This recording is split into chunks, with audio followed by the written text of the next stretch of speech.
Hello hi welcome नमस्ते, मेरा नाम ऋतिक और आज हम फिर से बात करने वाले हैं एक और इंटरेस्टिंग कंसेप्ट के ऊपर। तो ये वीडियो उन बच्चों के लिए मोस्ट इंपॉर्टेंट होने वाली है जिनका या तो बीए प्रोग्राम में थर्ड सेमेस्टर का एग्जाम होने वाला है या फिर जिनके पास सब्जेक्ट है optimisation methods for economic analysis. तो हमने शुरुआत करी थी सेकंड चैप्टर की पिछली कुछ वीडियोस में, उसके बाद हमने बहुत सारे कंसेप्ट कवर भी कर लिए हैं जो था डिफरेंशिएशन के ऊपर, क्योंकि इस चैप्टर में बात करनी है कि डिफरेंशिएशन का इकोनॉमिक्स में क्या रोल है। आई बात समझ में?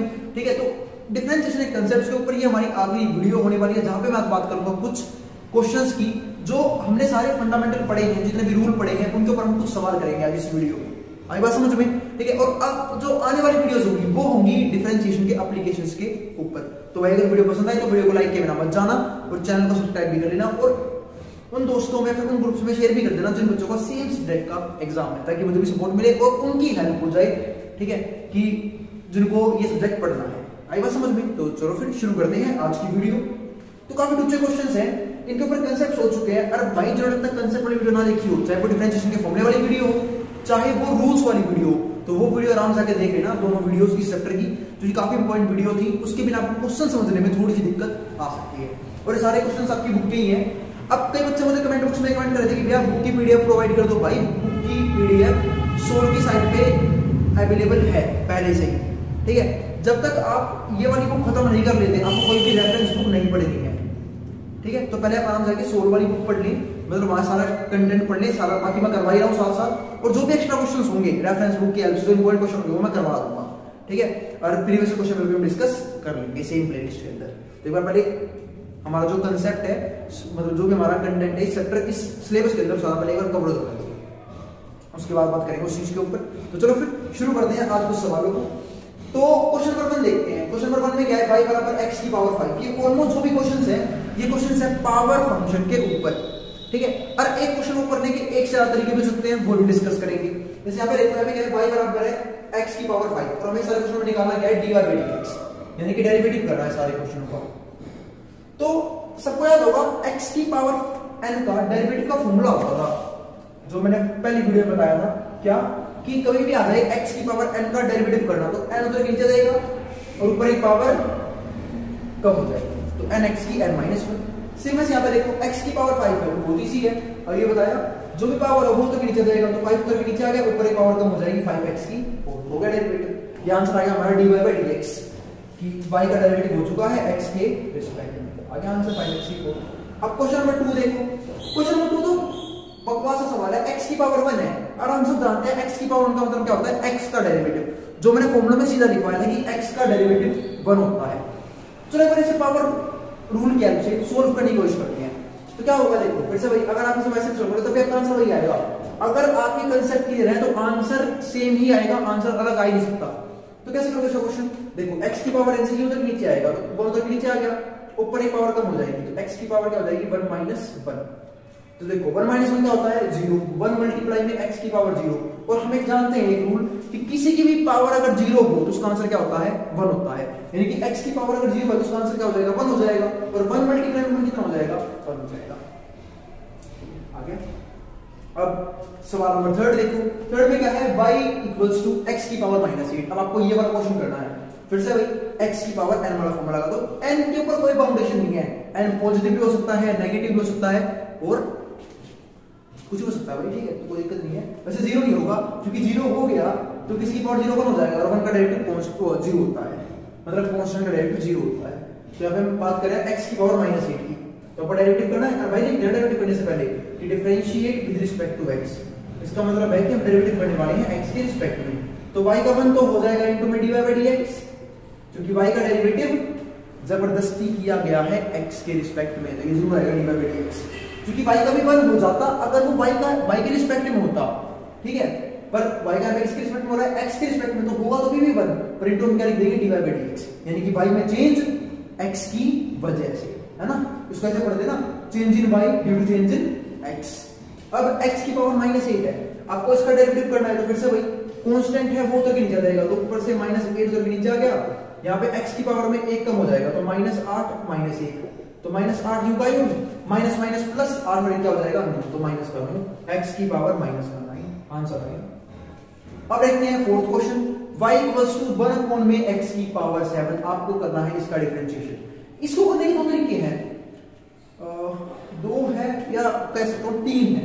तो बस फटाफट तीनों को देखते हैं कैसे करेंगे, ठीक है, कि ताकि आपको पता लग जाए कि एक ही क्वेश्चन को हम लोग एक से ज्यादा तरीकों से भी सोल्व कर सकते हैं।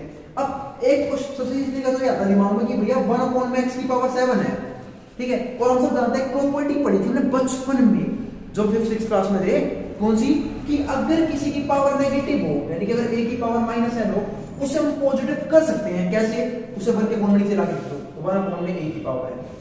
तो इसका मतलब जब कोई चीज नीचे आके उसकी पावर पॉजिटिव हो सकती है तो ऊपर जाके वापस नेगेटिव भी हो सकती है, यहां तक भी कोई दिक्कत नहीं है। तो यार देखो पॉजिटिव x की पावर 7 ऊपर जाके हो जाएगा नेगेटिव, तो ये हो जाएगा x की पावर -7। अब हम करते हैं यहां पे डेरिवेटिव, तो differentiate with respect to x, derivative कर रहा हूं मैं x के रिस्पेक्ट में, तो y का हो जाएगा हमारा 1 तो हो जाएगा इनटू dx, और x की पावर -7 का -7 नीचे आएगा और ऊपर एक पावर कम हो जाएगी, तो -7 माइनस का 1, तो -7 by x, -7 minus 8, minus minus plus 7 और 8 माइनस का 8, ठीक है, आ गया आंसर, ठीक है। और अगर आप मुझे पॉजिटिव करना है इस तरह से पॉजिटिव भी कर सकते हो, ठीक है, उस तरीके से हो जाएगा। अब मैं बात कर रहा हूं इसके अल्टरनेटिव की, वो कैसे करोगे, सुनो। तो सिंपल था मैंने कि पावर पहले मैं ऊपर ले गया नेगेटिव हो गई, फिर इस तरीके से सोल्व कर दिया मैंने x की, आई बात समझ में, इस तरीके से सोल्व कर दिया, x की पावर n वाला फॉर्मूला लगा दिया। अब एक तरीका और भी था कि मैंने आपको एक बार 1/x का डेरिवेटिव बताया था, है ना, ये आप लोगों को याद होगा, नहीं याद तो याद दिला देता हूं मैं कि 1/x का डेरिवेटिव होता है माइनस का 1/x स्क्वायर, इसमें तो कोई बड़ी बात नहीं है, तो मैंने फॉर्मूले में लिखवाया था कि 1/x का डेरिवेटिव क्या होता है माइनस का 1/x स्क्वायर। अब यहाँ पे है क्या 1/x ही एक तरह से, ठीक है, पर दिक्कत यहाँ पे x नहीं है। फिर हमने पढ़ा था चेन रूल, है ना, कि हम कभी भी किसी चीज में x मान सकते हैं, तो मैंने देखा यहाँ पे x है एक तरह से, अगर यहाँ पे 1/x होता तो मैं डेरिवेटिव कर देता 1/x का माइनस का 1/x स्क्वायर, पर दिक्कत है यहाँ पे x तो है ही नहीं, यहाँ पे तो x की पावर 7 है, तो मैं क्या करूंगा मन ही मन में इसे x की पावर 7 को x मान लूंगा और चेन रूल लगा दूंगा, जिसकी बात हमने कही थी पिछली वीडियो में, ध्यान रखना इस बात का, ठीक है, क्योंकि रूल्स मैंने समझा दिए थे पिछली वीडियो पहले से ही। तो 1/x का क्या हो जाएगा माइनस का 1 में x स्क्वायर की जगह इसका स्क्वायर, तो x की पावर 7 का स्क्वायर मल्टीप्लाई में, अब इसे x मानना था थोड़ी, है ना भाई, इसे x हमने मानना था थोड़ी। अब मैं करूंगा इस x की पावर 7 का डेरिवेटिव, और वो कैसे होगा, फिर से भाई x की पावर n वाला फॉर्मूला लगा दो, कैसे, n उधर नीचे जाएगा यानी कि 7 उधर नीचे आ गया और ऊपर एक पावर कम हो जाएगी 7x की 6। अब सॉल्व करूंगा इसे तो -1, अब पावर के ऊपर पावर है तो पावर की पावर से क्या जाती है मल्टीप्लाई, तो 7 हो जाएगा 14, x की पावर 14, यहाँ पे है 7x की पावर 6, x की पावर 6 x क्या 14 गया, x की पावर 8, आंसर आ गया -7 x की पावर 8। बाद में यहाँ तो -8 था, अरे भाई नीचे लेके जाएगा पावर को, पावर पॉजिटिव हो जाएगी, यही आंसर आएगा, ठीक है, -7 x की पावर 8। तो सवाल सॉल्व हो चुका है, आगे देखते हैं अगले क्वेश्चन को। तो नहीं, मैंने कहा 3 तरीके हैं, एक तरीका और भी बात की अभी, वो कैसे, आप इसे क्वेश्चन रूल से कर सकते हो, तो क्वेश्चन रूल से आप खुद करोगे, उसको बताने की जरूरत नहीं है, 2 चीज डिवाइड में सबको दिख रहा है, और जब 2 चीज डिवाइड में रहती है हम डेरिवेटिव करने के लिए क्वेश्चन रूल लगा सकते हैं। पर यहाँ चेन रूल किसने लगाया, क्योंकि ऊपर फंक्शन का ऊपर 1 था, तो मुझे 1/x लगता हुआ दिख रहा था, तो मैंने चेन रूल लगा दिया, और पावर फंक्शन में दिख रही थी, इसलिए मैंने पावर फंक्शन से भी करवा दिया सेम क्वेश्चन को, ठीक है। अब और फिर भी आपको क्वेरी कोई भी दिक्कत आ जाए अपनी बेझिझक कमेंट बॉक्स में कमेंट कर सकते हैं, आई बात समझ में, तो मैं कोशिश करूंगा अपने डाउट को कमेंट में ही रिजोल्व कर दूं, ठीक है। तो और बाकी तो मैं समझा ही रहा हूं, उम्मीद है समझ में आ ही जाता होगा। आगे देखते हैं, अगला सवाल देखते हैं, y बराबर है √x। अभी क्वेश्चन है क्वेश्चन नंबर 5, तो y बराबर √x आ गया मान लो सवाल में, तो इसको सोल्व करने के 2 तरीके हैं। एक तो पहला मैंने इसका फॉर्मूला लिखवाया था आप लोगों को √x का, कि कभी भी अगर √x का डेरिवेटिव करना आ जाए तो आंख बंद करके लिख दिया करो 1/2√x। तो इसका डेरिवेटिव कर रहा हूं मैं, differentiate with respect to x, तो y का 1 तो हो जाएगा dx, क्योंकि y का डेरिवेटिव जबरदस्ती किया गया है x के रिस्पेक्ट में, √x का 1/2√x। अब इसका करने का एक तरीका और होता है, ठीक है, मोस्टली आंसर मैं इसका दिखाऊंगा, वो क्या करोगे, यहाँ पे पावर फंक्शन यूज कर सकते हो, और वो कैसे यूज करोगे, देखो आप लोगों को पता होना चाहिए रूट का मतलब होता है पावर हाफ, पावर आधी, तो मैं इसे लिखता हूं y बराबर है x की पावर आधी की। अब यहाँ लग जाएगी x की पावर n वाला फॉर्मूला, और वो क्या होता है कि x की पावर n से n उधर नीचे आएगा, यानी कि 1/2 उधर नीचे आएगा, ऊपर एक पावर कम हो जाएगी, तो 1/2 में से 1 कम हो जाएगा, तो 1/2 में से घट गया 1, तो क्या आंसर आएगा, देख रहे हो आधे में से 1 जा रहा है, तो क्या बचेगा माइनस का आधा। क्यों? क्योंकि छोटी में से एक बड़ी चीज माइनस हो रही है, तो यहाँ पे आ जाएगा 1/2 x की पावर माइनस का 1/2, बस इसे नीचे लेके जाओगे तो पॉजिटिव हो जाएगा, तो हो जाएगा 1/2, नीचे जाएगा x की पावर आधी, और x की पावर आधी का क्या है रूट, तो आपका आंसर तो वही बनेगा 1/2x। तो अब चाहते तो इस क्वेश्चन को यूं भी कर सकते थे। आज बात समझ में, मैं आपको अल्टरनेटिव्स इसलिए बता रहा हूं कि आपका दिमाग चलना चाहिए क्वेश्चन को देख के, कि इस क्वेश्चन को ऐसे भी कर सकते हैं, ऐसे भी कर सकते हैं, ठीक है। बस शर्त एक बात है कि रूल सही होना चाहिए, अगर रूल गलत हो गया तो आंसर आपका सपने में मैच नहीं होगा। हाँ कई बार होता है, कुछ क्वेश्चन ऐसे होते हैं जहां पे आप एक मेथड से करो तो आंसर अलग आता है, दूसरे से करो तो आंसर अलग आता है, वैसे उसे भी मैच करवाया जा सकता है थोड़ा सा दिमाग लगा के, लेकिन आंसर देखो, जैसे मैंने यहाँ तो मैच ही करवाया है, ये आंसर सेम कहा था, मैंने थोड़ा बहुत नीचे ऊपर ले गया तो मैंने दोनों आंसर को सेम किया है, तो पर मेथड सही था, इसलिए आंसर मैच हो गया मेरा, बिल्कुल कोई दिक्कत नहीं हुई और कोई गलत रूल यूज नहीं किया। अब आगे समझते हैं y बराबर 2x, ये तो बहुत सिंपल क्वेश्चन है, y बराबर, और अब डेरिवेटिव कर रहा हूं तो y का क्या हो जाएगा dy/dx, सीधा लिख रहा हूं, आप लोग लिख लेना ऊपर differentiate with respect to x।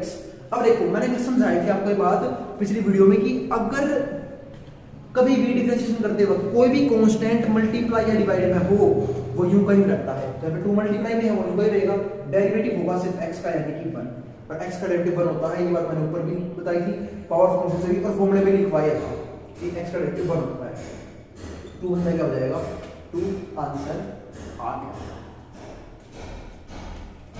अब करते हैं सवाल नंबर 7, यहाँ पे क्या है, y बराबर है 4x3, अब आपको इसका करना है डेरिवेटिव, तो मैंने देखा फिर से वही 4 कांस्टेंट है, मल्टीप्लाई में है, और यहाँ पे रहेगा पावर फंक्शन, तो मैं डेरिवेटिव करने गया differentiate with respect to x, तो यहाँ पे y का मान तो हो जाएगा इनटू में dy/dx, 4 कांस्टेंट है, इसमें वो भी मल्टीप्लाई में तो इनका रहेगा, और x की पावर 3 का मैं डेरिवेटिव कर दूंगा, कैसे, x की पावर n से क्यों कर नीचे रहेगा, ऊपर एक पावर कम हो जाएगा, तो चलिए 12x के आंसर आ गया, सवाल खत्म हो गया। ऐसे क्वेश्चन नंबर 8, ये सारे क्वेश्चन ऑलमोस्ट पावर फंक्शन थे, ये एक लीनियर फंक्शन का क्वेश्चन था, इसको लीनियर बोल सकते हो तो पावर फंक्शन ही बोल ही सकते हो, कि यहाँ पे x की पावर 1 भी यूज हो ही क्या था ऑलमोस्ट, ठीक है। अब ये देखो सवाल y बराबर है -10 x की पावर 5, ये भी बहुत इजी है, -10 क्या है, एक कांस्टेंट, बट क्या है मल्टीप्लाई में है, अगर कांस्टेंट प्लस माइनस में हो तो उनका डेरिवेटिव 0 होता है, अगर उनके पास वेरिएबल ना हो कोई भी, तो ठीक है, जैसे मान चलो मैं प्लस में 5 लिख दूं, तो अब इसका डेरिवेटिव तो करेंगे हम पावर फंक्शन से, कैसे, देखो मैं करके दिखा रहा हूं आपको, तो differentiate with respect to x, तो -10 तो कांस्टेंट था, वो भी मल्टीप्लाई में यूं का ही रहेगा, कोई दिक्कत नहीं है, x की पावर 5 का अगर मैं डेरिवेटिव करने गया तो मुझे इसे क्या, x की पावर से माइनस का 5 करके नीचे आएगा, ऊपर एक पावर कम हो जाएगी, तो -5 में से 1 गया, माइनस का 6, -5 माइनस है, और 5 क्या है कांस्टेंट, कांस्टेंट का डेरिवेटिव क्या होता है 0, तो यहाँ पे आंसर आ जाएगा माइनस से माइनस कट गया, 10 5 जो 50 x की पावर -6, और 5 हमारा कांस्टेंट था, 0 हो गया, तो इसलिए कहते हैं कांस्टेंट प्लस माइनस में तो उसका डेरिवेटिव क्या होता है 0 हो जाता है, और मल्टीप्लाई में है तो यूं लगा रहता है, सिर्फ हम वेरिएबल का डेरिवेटिव करते हैं, जैसे मैंने कर दिया उस क्वेश्चन में। अब बढ़ते हैं कुछ और सवालों की ओर। क्वेश्चन नंबर 9 एक लीनियर है, 10 लीनियर है। 11 बार पीछे डाला कि अगर दो फंक्शन, ध्यान रखना इस बात का, अगर दो फंक्शंस ठीक है उनके बीच में प्लस या माइनस का सिंबल हो तो हम एक एक करके उनका डेरिवेटिव करते हैं, सबका विधि की जाएगा, ठीक है। अब differentiate with respect to x, तो सबसे पहली बात तो ये कि भाई देखो y का डेरिवेटिव 1 तो हो जाएगा पर इनटू में dy/dx, क्योंकि y का डेरिवेटिव अपनी मर्जी से जबरदस्ती किया गया है x के रिस्पेक्ट में। अब बात रही 5x प्लस है, तो मेरे भाई 5 कांस्टेंट है, वो भी मल्टीप्लाई में, तो यूं का यूं रहेगा, है ना। तो भाइयों और बहनों क्वेश्चन को ध्यान से करना। तो 5x का 5 कांस्टेंट हमारा डेरिवेटिव है 0 हो जाएगा, सॉरी 5 कांस्टेंट है मल्टीप्लाई में x की वैल्यू रहेगा, x का डेरिवेटिव 1 हो जाएगा, शायद फ्लो को ज्यादा ही भूल जाता हूं मैं, ठीक है। और 6 हमारा क्या है कांस्टेंट, इसका 0 हो जाएगा क्योंकि कांस्टेंट प्लस माइनस में है, तो 5 गुना में 1 5 हो जाएगा। और y बराबर 7x - 3, अभी आ गया डेरिवेटिव करने का, इसका डेरिवेटिव करना है, मान लो आपको differentiate with respect to x, तो y का 1 तो हो जाएगा फिर से इनटू में dy/dx, तो यहां पे दो चीज प्लस माइनस में है, मतलब दोनों फंक्शंस हैं ठीक है, उनके बीच हमारे सिंबल है, तो मैं दोनों का डेरिवेटिव अलग अलग कर दूंगा। 7x का 7 कांस्टेंट है, मल्टीप्लाई में है, u का रहेगा x का डेरिवेटिव 1 हो जाएगा, 7 1 जा 7 और 3 हमारा कांस्टेंट है 0 हो जाएगा। तो ये आ गया हमारे पास dy/dx का आंसर। सवाल नंबर 11, यहां भी देखो दो चीज प्लस में है तो मैं दोनों का डेरिवेटिव अलग अलग करूंगा पावर फंक्शन से। तो differentiate with respect to x, derivative करूंगा x के रिस्पेक्ट में, तो y का 1 तो हो जाएगा इनटू dy/dx, x की पावर 3 का 3 उतर के नीचे आएगा, ऊपर एक पावर कम हो जाएगी 3x की है, और x की पावर 8 का 8 उतर के नीचे आएगा, ऊपर एक पावर कम हो जाएगी 8x की पावर 7। क्वेश्चन में दिक्कत नहीं आनी चाहिए, क्वेश्चन ढेर कर देंगे, हमें कोई सा भी क्वेश्चन आ जाएगा, ठीक है, इसलिए तरीके से पढ़ना है और बढ़िया से मेहनत करनी है ताकि एग्जाम में नंबर कम ना आए। तो ये आ गया हमारे पास आंसर। अब सवाल नंबर 12, और मेरे हिसाब से भी आप लोगों के पास ऑलमोस्ट 1 महीने के आसपास है तैयारी के लिए, आप अच्छे से हर एक पेपर की तैयारी कर सकते हैं, ठीक है। तो बाकी तो आपका भाई बैठा ही है करने के लिए। अब y का हमें इसका डेरिवेटिव करना है, मान लो तो differentiate with respect to x, तो y का 1 तो हो जाएगा इनटू dy/dx, क्योंकि y का डेरिवेटिव जबरदस्ती किया गया है x के रिस्पेक्ट में। 5x स्क्वायर है तो यहाँ पे 5 कांस्टेंट है, मल्टीप्लाई में u बाय u, x की पावर 2 का मैं कर दूंगा डिफरेंशिएशन, x की पावर m वाले फॉर्मूले से 2 उधर के नीचे आएगा, ऊपर पावर कम हो जाएगी 2x, 10x का हो जाएगा 10, क्योंकि 10 कांस्टेंट था वही मल्टीप्लाई में वही रहेगा, x का डेरिवेटिव 1 हो जाएगा, और 6 का कांस्टेंट है 0 हो जाएगा। तो क्या हो जाएगा हमारा 5 का 10 10x प्लस में 10, ये हमारे पास आंसर आ गया है dy/dx का। तो ये भी हमारे पास कुछ फंक्शन थे जहां पे प्लस माइनस में कुछ वैल्यूज दे रखी हैं, हमने सबका डेरिवेटिव सेपरेट कर दिया, इसका अलग से कर दिया, इसका अलग से कर दिया और इसका अलग से कर दिया, ऐसा यहां पे कर दिया, इसका अलग से कर दिया, इसका अलग से कर दिया, ठीक है।